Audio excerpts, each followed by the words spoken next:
sir. Okay. Frank from Philadelphia, you're on the air. Yeah, Mr. Corbett, you know, you're talking about scams, and probably, actually, in the next year or so, the biggest scam known to mankind's opening up throughout our state, and that's casino gambling. And I just heard earlier, which I knew before, that you have nothing to do with governing this or anything to do with investigating the inside operations of the casino. And I'm talking about the crime outside, the embezzlement, all that comes from the gamblers after they get caught up in this. I'm talking about the everyday operations of this industry, that right now there is not one safeguard or provision that addresses the problem that causes these thefts and embezzlement because of the product itself. And also, how are you ever going to govern this or even have anything to do with it when one of your top men, Frank Dunn, is now chief counsel for the Gaming Control Board?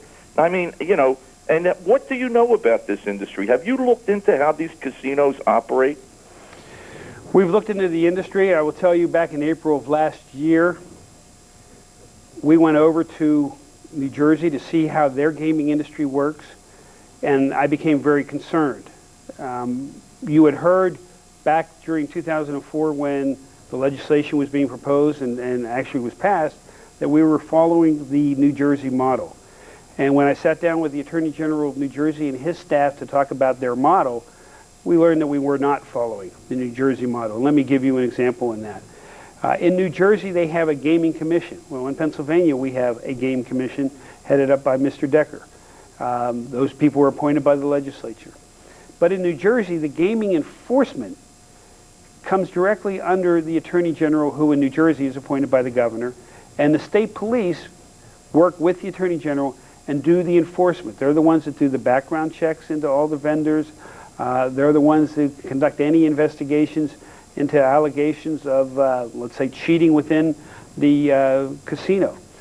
Here in Pennsylvania, that's not the case. The Attorney General, and this was before I became Attorney General, was not included in that legislation, was excluded in that legislation, and gaming enforcement was created. But it is an arm of the Gaming Commission and reports to the Gaming Commission. I have argued publicly that I believe that has a great potential for conflict of interest. Now, you mentioned my former head of the Consumer Protection, Frank Donahue. I have great confidence in Frank. He's a very good, honest, straight lawyer. And I think as general counsel to that commission, he will be doing his job. But his job is going to be busy. It's not going to be enforcement. It's going to be working on all the contracts. It's going to be advising the commission on a number of different areas.